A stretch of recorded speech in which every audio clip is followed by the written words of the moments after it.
Hey class, the last concept I want to talk about this week is affirmative action. Probably the most misunderstood concept of employment law I think there is out there. The main point that I want to make is the distinction between what we consider equal opportunity and affirmative action. Equal opportunity is Title VII, the ADA, ADEA, those type of things that are discrimination. What that is you can't discriminate based upon any protected class that we all are aware of and have had discussions about. Affirmative action is a concept where we take a look and say what we want to do is speed up the pace of change. Title VII was around wasn't around until 1964.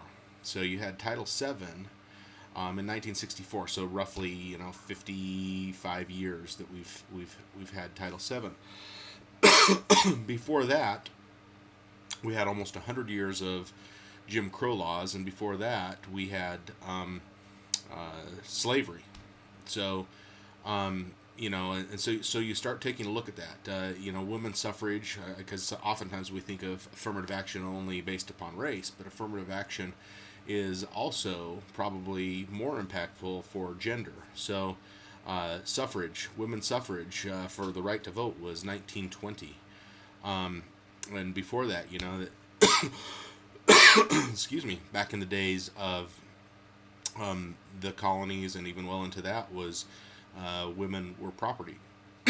so, um, so that's a long time. You have almost 400 years of slavery, 300 years of slavery in our country before and Jim Crow before we get Title VII. And so affirmative action really takes a look at the societal issues that take place in setting the cards and the deck and the system of the work world in favor of those people that traditionally over the last 400 years have held the majority of power, white men generally. And so taking a look and saying that we want to take affirmative steps to try and speed up the pace of this change of integration into our society. Now, we're going to talk about a little bit later reverse discrimination.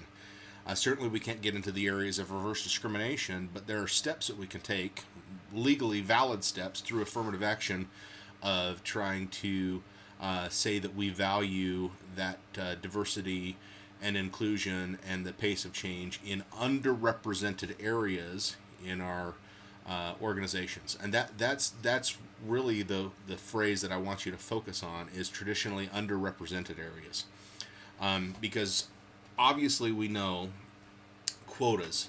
The Supreme Court has said we can't have quotas. We can't say we want 15% of blacks, 10% of Hispanics, 30% of whites, specific any of those men, women. We can't get into quotas. There's only one time, and we'll talk about that later, of when you can actually get to quotas. But what we're talking about in affirmative action is saying that we have traditional underrepresented areas in our society that or our workplace that we want to take affirmative steps and add that value of individuals into that position. Now, the other key concept that I'm sorry this is taking a long time. I'm looking, we're almost at 4 minutes here. But the other concept that I want you to very much be aware of is there is no requirement ever in anything, affirmative action, others, to have unqualified individuals. Um, uh, and that's a concept I want to get out of the way right now, is that there is no requirement ever, because of an affirmative action plan, a valid affirmative action plan, to hire anybody that is unqualified. Now, this idea of qualified is an interesting concept, because oftentimes people say, well, we want to hire the best candidate. Well, I get 10 people in the room judging who the candidate is.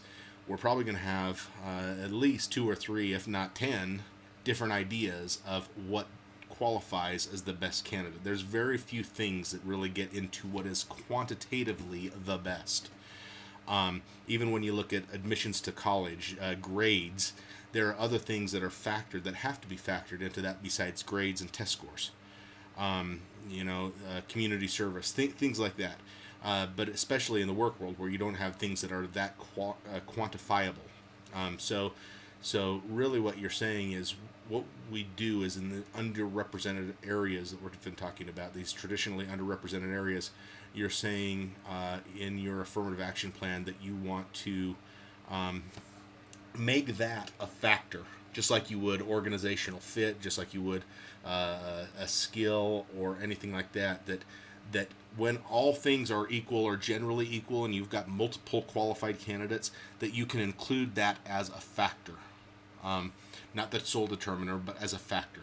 And there's many things that go into factors. I'm sure anyone that's gone through hiring, multiple factors in what goes into the hiring decision. And that's what we're saying with affirmative action, is that we are valuing that as a factor in the hiring decision. So I think hopefully this prompts a good discussion. I think it is one of the most misunderstood concepts in employment law. So happy to answer any questions that you guys have with that, but that's our concept for the day, and I look forward to seeing you in the next couple weeks. Take care.